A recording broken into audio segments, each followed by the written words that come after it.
रावण को कई बार आजकल मैंने देखा पिछले दशहरे पे इतना ग्लोरीफाई कर रहे हैं लोग रावण को कि उसने सीता को हाथ नहीं लगाया, तुम ज्यादा बड़े रावण, रावण तो बहुत अच्छा था। रावण जब स्वर्ग लोग गया था तो रंभा उसको मिली वहां पे, रंभा को अपने साथ वहां, रंभा बोली नहीं नहीं मैं आपकी पुत्रवधू हूं। पकड़ लिया रंभा को, खींच के जबरदस्ती करी और उनके साथ में दुष्कर्म किया, श्राप दिया रावण को कि आइंदा से अगर तुमने किसी स्त्री को उसकी इच्छा के विरुद्ध अगर छू भी लिया तो तुम्हारा सर 100 टुकड़ों में बट के समाप्त हो जाएगा। ये कारण था रावण ने सीता को नहीं छुआ। रावण ने तो अपनी पत्नी की बड़ी बहन माया के साथ भी छल किया और उनके साथ भी दुष्कर्म किया, जबरदस्ती किया, जिसके कारण उन्होंने बाद में उनको श्राप दिया और बोला स्त्री की वासना ही तुम्हारी मौत का कारण बनेगी। रावण 10 सर 20 आंखें फिर भी नहीं दिख रहा उसको क्या करना चाहिए, 20 आंखों से भी नहीं दिख रहा है।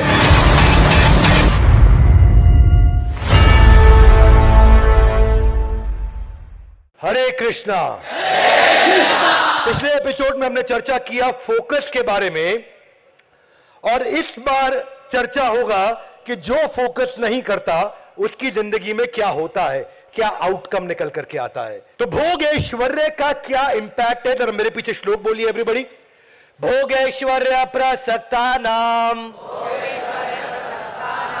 तया प्रत चेतसाम व्यवसायत्मिका बुद्धि समाधो न विधीयते। इसको आप जीवन में उतारते हैं तो जो प्रिंसिपल आध्यात्मिक है वही भौतिक भी होते हैं। भौतिक प्रिंसिपल आध्यात्मिक नहीं होते, आध्यात्मिक प्रिंसिपल भौतिक जीवन में चल जाते हैं। क्या मेरी बात समझ आ रही है? हरि बोल। जितना सेंस ग्रेटिफिकेशन बढ़ता है उतना सफलता की संभावना अपने आप घटता चला जाता है। Sense gratification will kill the reputation and consciousness brings seriousness in business, जो भी बिजनेस है आपका। तो समटाइम्स केवल इंद्रिय तृप्ति नहीं, इंद्रिय तृप्ति के पीछे की जो रॉन्ग फिलॉसफी है, जो माइंडसेट है, वो इंद्रिय तृप्ति को बिल्ड करती है। अभी सुनना मेरी बात। कोई स्टूडेंट्स कितने यहां पे हाथ खड़ा करें? जितने स्टूडेंट्स हैं, बहुत काम की बात बताने वाला हमको। क्या ऐसा लगता है मेरे को भगवान ने श्लोक आप ही लोग के लिए बोला है? बाकी लोग काम आ जाएगा उनको, आप लोग और ध्यान से सुनो। हाँ? क्या जब जेब में हो मनी तो क्या करेगा शनि? फिलॉसफी है। ऐसा है मेरे भाई, सबसे बड़ा पैसा है और जब तक तेरे पास पैसा है दुनिया पूछेगी मेरा भाई तू कैसा है। जब पैसा नहीं है आपके पास तो सुंदर मेले में भी रहेगा उदास। फिलॉसफी है। बस, ट्रेन और लड़की, इसके पीछे नहीं भागना चाहिए। एक जाएगी दूसरी आएगी। एक्साइटेड मत होइए। मर्द को दर्द नहीं होता, मर्द को भी होता है दर्द। गलत बिलीफ है ये। और यही फिर उसके बाद क्या करते हैं, गड़बड़ करते हैं, क्योंकि ये बिलीफ फिर आपको भोग ऐश्वर्य की तरफ ले जाते हैं। भाई जब तक तू लड़की के पीछे भागेगा लड़की पैसे के पीछे भागेगी, जिस दिन तू पैसे के पीछे भागेगा लड़की तेरे पीछे भागेगी। Wrong philosophy. अगर खूबसूरत लड़की को कोई ना छेड़े तो वो उसे अपनी बेइज्जती समझती है। कितना फिलॉसफी है। जब तेरी जेब में पैसा होगा तेरी इज्जत अपने आप होगी। अकेली लड़की खुली तिजोरी के समान है। एक आदमी की लाइफ में शराब पीने की कैपेसिटी और बैंक बैलेंस दोनों कभी खत्म नहीं होना चाहिए। पैसा कमाने के 2 रास्ते, एक शॉर्टकट और एक छोटे वाला shortcut. If you can't change the girl, change the girl. बहुत सारी फिलॉसफी है। लोग कहते हैं कि हर आदमी बिक सकता है, बस उसका मोल लगाना आना चाहिए। एक भाई कहता है कि कुत्ते के मुंह से हड्डी और मेरे हाथ से नोट की गड्डी यमराज भी नहीं छीन सकते। क्या होगा ऐसे लोगों का? ये जितनी खराब फिलॉसफीज हैं, ऐसी सोच रखने वालों के लिए है 3 दवाई, जूता, चप्पल और जरा जोर से पिटाई। इसको समझने के लिए भोग ऐश्वर्य प्रसक्ता नाम, हाथ आगे लाइए। भोग ऐश्वर्य प्रसक्ता।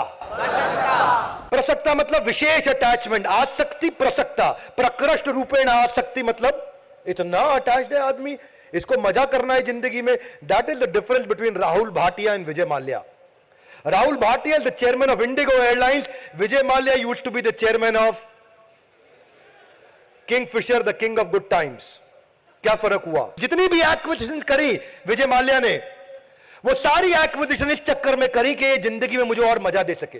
विजय माल्या बॉलीवुड की मैगजीन खरीद रहा है, विजय माल्या रेस कोर्स खरीद रहा है, विजय माल्या शराब के नए ठेके खरीद रहा है, विजय माल्या बॉलीवुड की मैगजीन्स के बाद में अलग अलग प्रकार की बॉलीवुड के वेबसाइट्स को खरीद रहा है, Vijay Mallya global sports soccer team खरीद रहा है, क्रिकेट टीम खरीद रहा है, पार्टिंग क्लब खरीद रहा है, फुटबॉल क्लब खरीद रहा है, रेस कोर्स खरीद रहा है। इनका कोई लेना देना नहीं उसके बिजनेस से, इनका लेना देना है मनोरंजन से।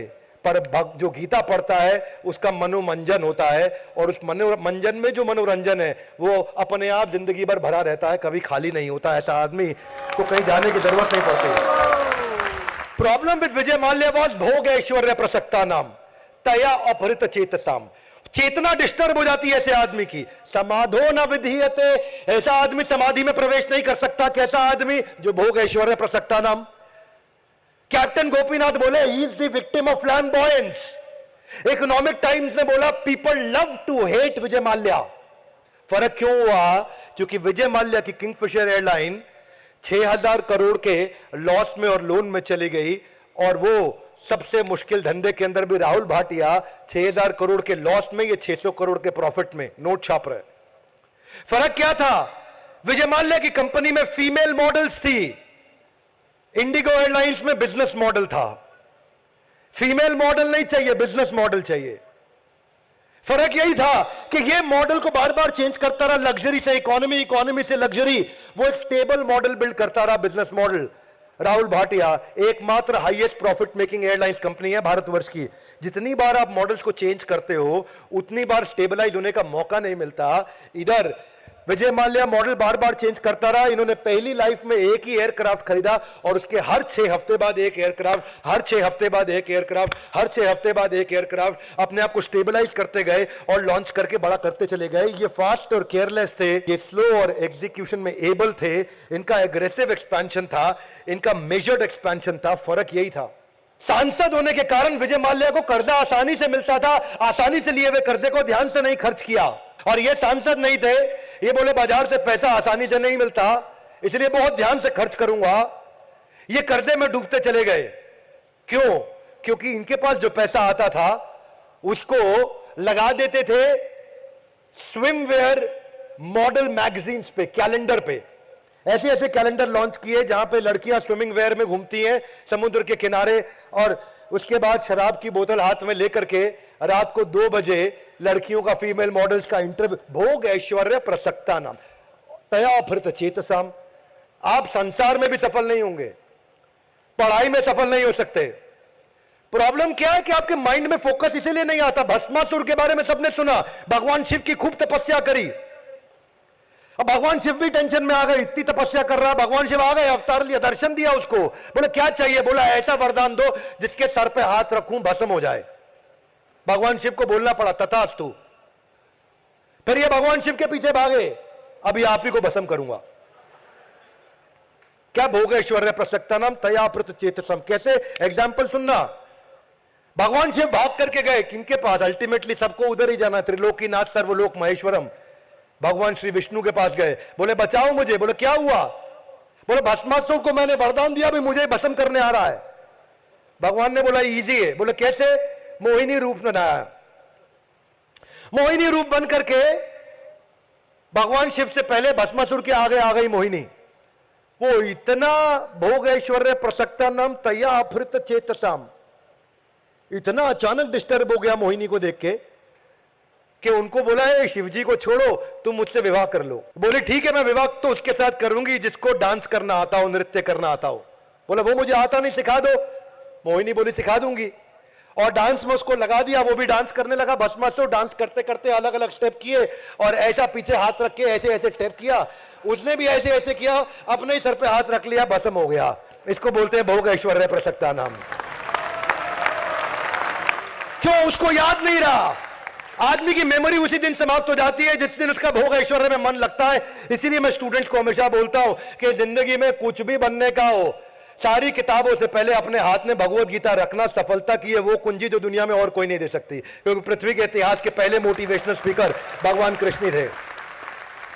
भस्मासुर तो परफेक्ट एग्जाम्पल, संसार में भी बहुत एग्जाम्पल। ये Bill Clinton versus Barack Obama, एक दुनिया की सबसे बड़ी डेमोक्रेसी, सबसे शक्तिशाली देश के दो सबसे शक्तिशाली राष्ट्रपतियों में से एक रहे।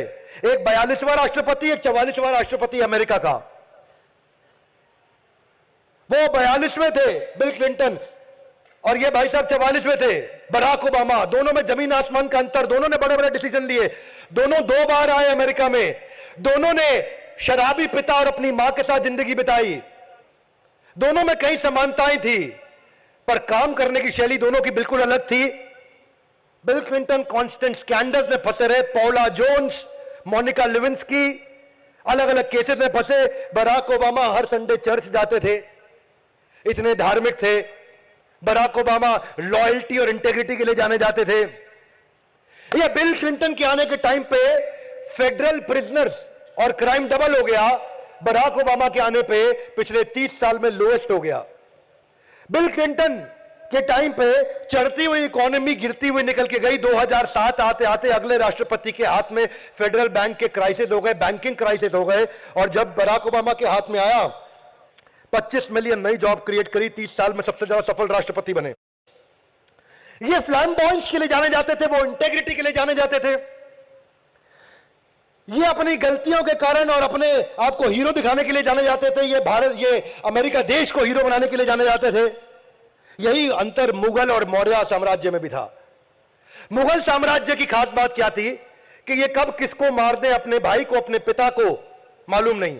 ये कब किसके साथ संबंध बना ले, शारीरिक, अपनी मां, अपनी बहन और प्रजा में किसी के साथ पता नहीं।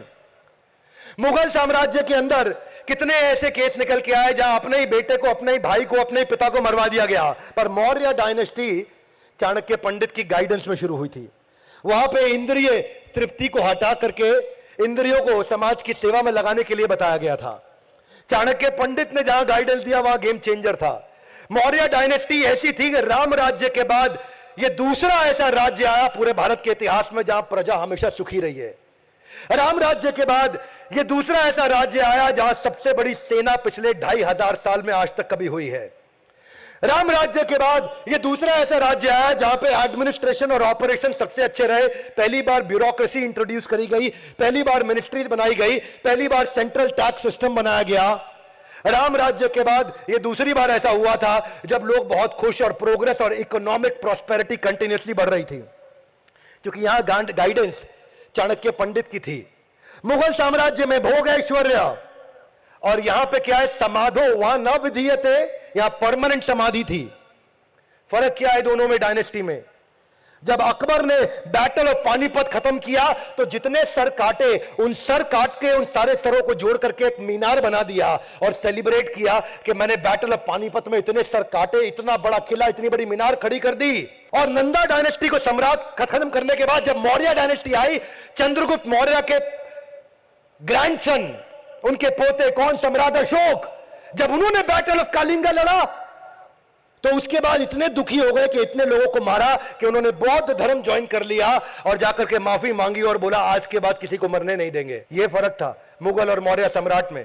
इसको क्या बोलते हैं? इसको बोलते हैं भोग ऐश्वर्य प्रसक्ता नाम। समस्या वहीं से आती है। एक ने किलिंग को सेलिब्रेट किया, एक ने किलिंग से एब्स्टिनेट किया। ये जब जब ऐसा होगा, देवराज इंद्र भी भटक सकते हैं। तो मेरी और आपकी क्या मिसाल है भैया? मैं आपको यह कहना चाहता हूं कि जब अर्जुन यह कह रहे हैं कि मैं पूरे चक्रवर्ती तूफान को कंट्रोल कर सकता हूं पर मन को कंट्रोल नहीं कर सकता, चंचलम ही मना कृष्णा, इंद्र वैसे ही कितने भोग विलास में डूबे हुए आसपास कई अप्सराएं, पर मन नहीं भरता। पृथ्वी पे घूमते घूमते आ गए और आकाश से देख रहे कि अरे एक जंगल के अंदर बड़ी सुंदर स्त्री घूम रही है। बोले ये कौन है? तो पता चला ये गौतम ऋषि की पत्नी अहिल्या है। इंद्र से कंट्रोल नहीं हुआ। इंद्र ने देखा गौतम ऋषि क्या करते हैं, पहले पूरी रेकी करी। पता चला गौतम ऋषि रोज सुबह, इतने बड़े तपस्वी हैं, सुबह भोर से पहले उठ करके अपने नित्य कर्म करने के लिए नदी के पास जाते हैं। नया आवरण बनाया इंद्र ने और आवरण बना के खुद को गौतम ऋषि बना लिया। जैसे ही पति गौतम ऋषि निकले नित्य कर्म के लिए नदी के पास, शौच क्रिया करना, स्नान करना, ये वो अप्सरा बला की खूबसूरत सौंदर्य की देवी वो अहिल्या के पास चले गए और खुद गौतम ऋषि बन के चले गए और उसके साथ जाकर के संभोग करने का प्रयास किया। उधर गौतम ऋषि को कहीं ना कहीं महसूस हो गया कि पीछे कुछ गड़बड़ हुई है, मेरे साथ छल हो रहा है। गौतम ऋषि जब अपनी कुटिया में वापस लौटे तो उन्होंने इंद्र को उनके साथ सोता हुआ अपनी धर्मपत्नी के साथ देखा। ऋषि थे और वो वहां पे उन्होंने उस क्रोध को सेवा के लिए जागृत किया, अपनी पत्नी को श्राप दिया, वो पत्थर बन गई। उनको श्राप इसलिए दिया क्योंकि आगे चल के भगवान राम ने उनको आशीर्वाद दे करके हाथ से छू करके पत्थर से वापस अहिल्या बनाना था। लेकिन जब इंद्र को उन्होंने श्राप दिया तो उनको बोला तुम्हारे शरीर पे हजारों स्त्री की योनियां बन जाएंगी, जो जिसकी तुम भोग विलास की इच्छा करते हो, तो मैं इतनी योनियां देता हूं। पूरे शरीर पे योनियां बन गई उनके। उन्होंने माफी मांगी, जब बहुत क्षमा मांगी तो उनको आंखों में परिवर्तित कर दिया। इंद्र के शरीर पे हजारों आंखें।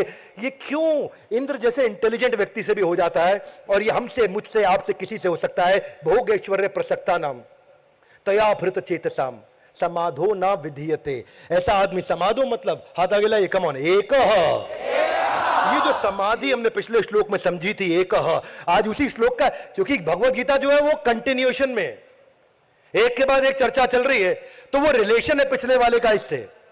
और आप यही देखते हैं कि आज हम गोवर्धन पर्वत के साथ में परिक्रमा मार्ग के नजदीक बैठे हैं। दिव्य स्थान है तो यहां इंद्र को याद किया, तो इंद्र की हमें गिरिराज जी की लीला भी याद करनी चाहिए।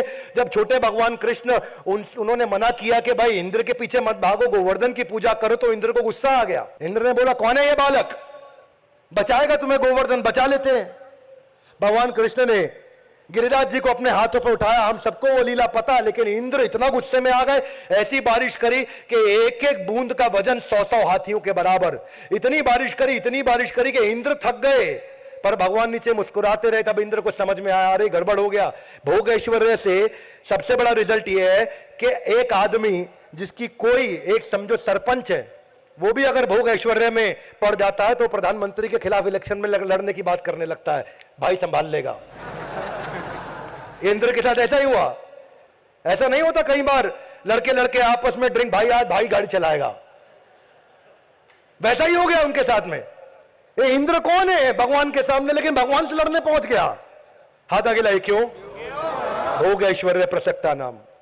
द प्रॉब्लम विद भोग ऐश्वर्य is that you immediately get distracted and illusion to this extent. इतना डिस्ट्रैक्ट इल्यूजन हो जाएगा कि समझ में नहीं आएगा मैं लड़ किससे रहा हूं। आज समझोगे मैं लड़ किससे रहा हूं, और उसी चक्कर में व्यक्ति फंस जाता है।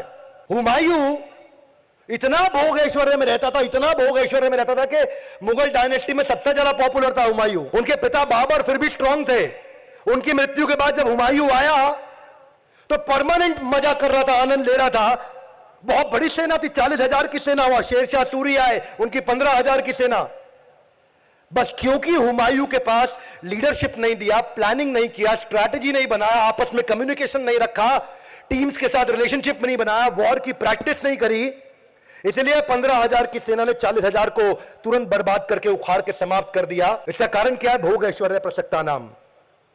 रावण को कई बार आजकल मैंने देखा, पिछले दशहरे पे इतना ग्लोरीफाई कर रहे हैं लोग रावण को कि उसने सीता को हाथ नहीं लगाया, तुम ज्यादा बड़े रावण, रावण तो बहुत अच्छा था। हाँ ठीक है, उसको संस्कृत का ज्ञान था, उसके 4 वेदों का ज्ञान था, वो भगवान शिव का भक्त था, लेकिन भोग ऐश्वर्य के चक्कर में बहुत सारी गड़बड़ पहले कर चुका था। वो कई बार अपराध कर चुका था। रावण की कथा किसी दिन अलग से लूंगा मैं। 10 सर 20 आंखें, फिर भी नहीं दिख रहा उसको क्या करना चाहिए। 20 आंखों से भी नहीं दिख रहा है। कितनी औरतों ने पहले उसको श्राप दे चुका था। रावण जब स्वर्ग लोग गया था तो रंभा उसको मिली वहां पे, और युद्ध के बाद रंभा को अपने साथ वहां। रंभा बोली नहीं नहीं, आप ही के बड़े भाई कुबेर के पुत्र नल कुबेर से मेरा विवाह होने वाला है, मैं आपकी पुत्र वधू हूं, आपकी डॉटर इन लॉ हूं, आप नहीं मेरे साथ ऐसा कर सकते। फिर भी रावण ने जबरदस्ती करी। भोग ऐश्वर्य प्रसक्ता नाम तया भृत चेतसाम। हाँ है रावण हमारे में और मुझ में, अगर मैं भी यही काम करता हूं तो। और फिर वही तया भृत चेतसाम इज गेटिंग डिस्टर्ब्ड, और पकड़ लिया रंभा को, खींच के जबरदस्ती करी और उनके साथ में दुष्कर्म किया, जिसका बाद में चल के नल कुबेर को पता चला, जिसने श्राप दिया रावण को कि आइंदा से अगर तुमने किसी स्त्री को उसकी इच्छा के विरुद्ध अगर छू भी लिया तो तुम्हारा सर 100 टुकड़ों में बट के समाप्त हो जाएगा। यह कारण था रावण ने सीता को नहीं छुआ। यह नहीं था कि रावण को तुम भगवान की तुलना कर दोगे। रावण ने तो अपनी पत्नी की बड़ी बहन माया के साथ भी छल किया। और माया इतनी सुंदर थी कि माया की माया में फंस गया वो, और उनके साथ भी दुष्कर्म किया, जबरदस्ती किया, जिसके कारण उन्होंने बाद में उनको श्राप दिया और बोला स्त्री की वासना ही तुम्हारी मौत का कारण बनेगी। रावण को कई बार इसीलिए मिले। और यही सारे अपराध छोटे बड़े हमारे करियर में, हमारी सक्सेस में, हमारी ग्रोथ में, और उसी के लिए भगवान ने भगवत गीता दी थी, उसको जीवन में उतारने के लिए। Everybody Gita in, louder, come on, Gita in. Gita जीवन में उतारने के लिए, हाथ जोड़ने के लिए नहीं, अगरबत्ती घुमाने के लिए नहीं, हाथ पर रख के कसम खाने के लिए नहीं, गीता भगवान जीवन में उतारने के लिए है। और इतना कुछ है, मैं वचन देता हूं, आप भगवत गीता पढ़िए और जिंदगी में जो चाहते हैं, ये ऐसा कल्प वृक्ष है। अच्छा चाहेंगे वो भी अचीव होगा, बुरा चाहेंगे वो भी अचीव होगा, भगवान की शरण चाहेंगे तो वो भी अचीव होगा। ये था आज का श्लोक। भोग ऐश्वर्य प्रसक्ता नाम तया भृत चेतसाम व्यवसायत्मिका बुद्धि। व्यवसाय आत्मिका, आपका व्यवसाय और आप एक क्यों नहीं हो रहे? क्योंकि समाधो न विधीयते। ऐसे आदमी का कंसंट्रेशन बिल्ड नहीं हो सकता। तो दूसरे अध्याय के 41वां श्लोक यानी कि पिछले एपिसोड से रिलेशन यह है कि भोग ऐश्वर्य को छोड़ दो, अपने गोल को पकड़ो और उस पर फोकस बिल्ड करो। जितना मजबूत फोकस उतनी बड़ी सफलता। मैं भारत में एक एक घर के अंदर भगवत गीता पहुंचाना चाहता हूं, इसलिए नहीं कि धार्मिक किताब है। हर हिंदू, मुसलमान, सिख, ईसाई, बौद्ध, जैन, हर इंसान को गीता रखनी चाहिए और अपने जीवन में पढ़नी चाहिए, उतारनी चाहिए। धर्म का चश्मा उतार के फेंक देना चाहिए। और ये पूरे देश का मेरे साथ में मैं चाहता हूं आप वचन लीजिए कि इस भगवत गीता के मैसेज को पूरे देश, पूरी दुनिया में पहुंचाएंगे। ये भारत की पुस्तक नहीं है, इस पृथ्वी की पुस्तक है। ये हर देश में हर इंसान के पास होनी चाहिए। ये मेरी और आपकी, हर देशवासी की जिम्मेदारी है। हमारे साथ जुड़े रहने के लिए, इस एपिसोड को पूरा देखने के लिए आप सबका हृदय की गहराई से प्रेम पूर्वक बहुत बहुत धन्यवाद। ग्रंथराज श्रीमद् भगवत गीता की